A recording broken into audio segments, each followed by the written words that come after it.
Hello guys! Hello Capricorn! Welcome dito sa aking channel, Kapalaran 888 Capricorn.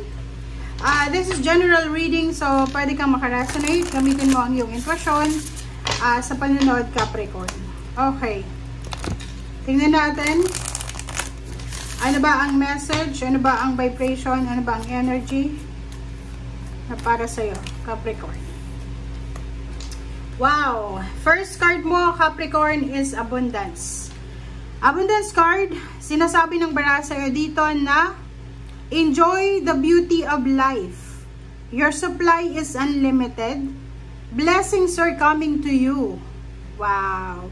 So, makikita mo dito yung tawag natin is rainbow. Rainbow of blessings, rainbow of abundance. This month of May and June, marami kang kumbaga rason para maging masaya, mag-celebrate. Dito sinasabi ng barahan na i-enjoy mo daw kung ano yung blessings ng buhay.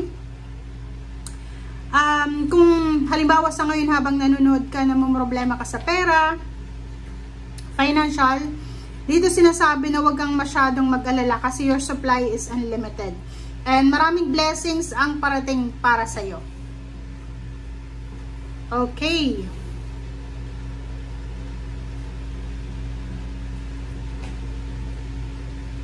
Okay, Capricorn.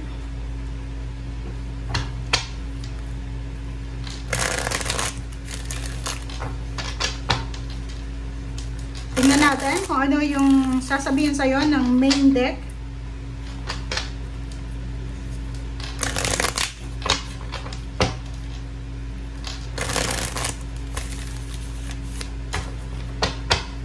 Capricorn.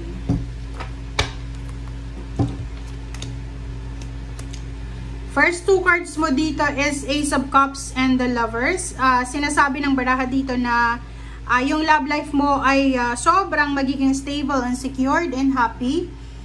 Sinasabi ng baraha if you're single Capricorn, posibleng may mag-offer sa'yo ng love life or posibleng may mag-offer sa'yo ng kasal or pwedeng stability and balance sa emotion. Kung ikaw naman ay in a relationship tapos hindi masyadong maganda yung takbo ng relationship mo, yung panay-away, panay-gulo, yung ginagawa niyong dalawa, sinasabi ng bara sa'yo dito na isang good news ang posibleng darating sa iyong dalawa na pwedeng magdala both of you ng happiness and freedom.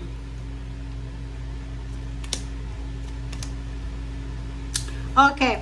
So, kung ano man itong kompetisyon, ano man itong mga negativity, drama, toxicity na pinagdadaanan mo, Capricorn, ay posibleng matatapos na siya, lalo ngayong buwan ng Mayo. So, ibig sabihin, kung marami sa inyo ang maraming pinagdadaanan na like panloloko, panggagancho, scamming, dito sinasabi, huwag kayong mag-alala kasi may closure dito, okay? Matatapos, may closure kung ano man to na problema na pinagdadaanan nyo. Okay, and Page of Pentacles, sinasabi ng barahan na looking forward ka na para sa future. So, ibig sabihin, kung ano man itong pinagdaanan mo sa past, kailangan mo na siyang i-let go kasi maraming unexpected ang posibleng darating sa'yo simula ngayong buwan ng Mayo and then June.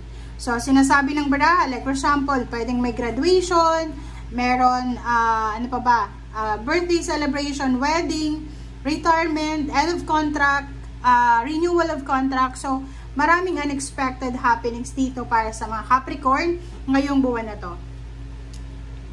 Okay, Zero the Fool.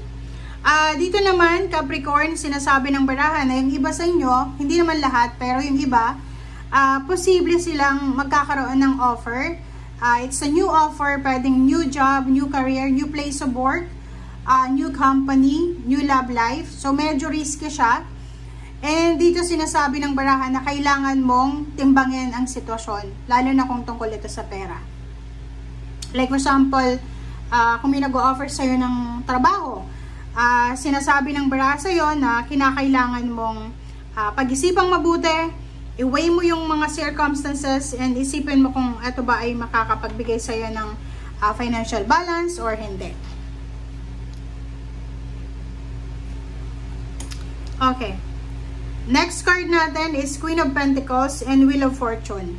So, yung Queen of Pentacles dito, tsaka Wheel of Fortune, nagsasabi sa'yo na yung financial cycle ng buhay mo, Capricorn, ay posibleng magbabago na talaga. So, you're moving out from scarcity, from negativity, from financial problems, from financial lack, parang ganon. And you're moving out dyan, papunta ka na sa Wheel of Fortune. So, sinasabi ng barahan na yung mga pinagdaanan mong financial problems or financial needs or financial lack ay posibleng mabago na siya. So, binibigyan ka ng pagkakataon ng universe na makapagsimula ng bagong buhay, bagong trabaho, bagong negosyo, makarecover sa kung ano man ang mga nawala sa'yo. Okay. Two of Wands. Dito sinasabi ng barahan na mayroong mga Capricorn na nag-iisip sila kung ano ba yung gagawin nila. It's either mag-abroad ba sila or mag-stay sa Philippines or pwedeng nasa ibang bansa ka na. Iniisip mo kung mag-stay ka pa ba yan or aalis ka. Parang ganon. Dito naman sinasabi ng baraha isang napakabilis na balita, communication from far or near places na posibleng magdadala sa iyo ng confusion. But this one, kung ano man siyang good news na to or news na ito, yung iba pwedeng confusion, pero yung iba endings, recovery, diba? So pwedeng all about emotion, may mga emotional grudges ka, resentment, galit, anger, hatred, parang ganon, na posibleng mawala dahil sa balitang ito.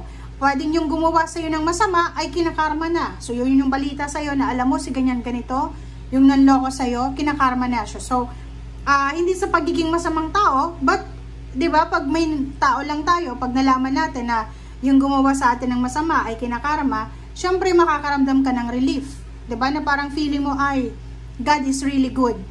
Okay? So, yung emotion mo ngayon, nakikita ko na you are super happy, super contented, and sinasabi ng barahan na wag ka lang na pakampante. Kasi minsan, pag feeling natin nasa stable na tayong sitwasyon, medyo kampante tayo. So, dito sinasabi na kailangan mong maging wise, maging, kumbaga, matalino sa pag-handle ng situation mo ngayon. And para hindi ka magsisi sa bandang uli, pag-aralan natin ang bawat actions, movements, and direction na gusto nating tahakin. And last card mo dito is reverse na Three of Swords. So, yun na nga, is confirmation na sinasabi ng barahang ito na you're moving out, removing yourself from toxicity, from negativity. Yung mga pain and heartaches na yan ay, kumbaga, may kapalit siya. Diba? Kapalit na happiness, joy, and prosperity. So, parang itong message na to ay para sa mga Capricorn na marami kayong pinagdaanan na sakit, hinanakit, galit, or anything na painful. Okay, thank you guys for watching. Bye!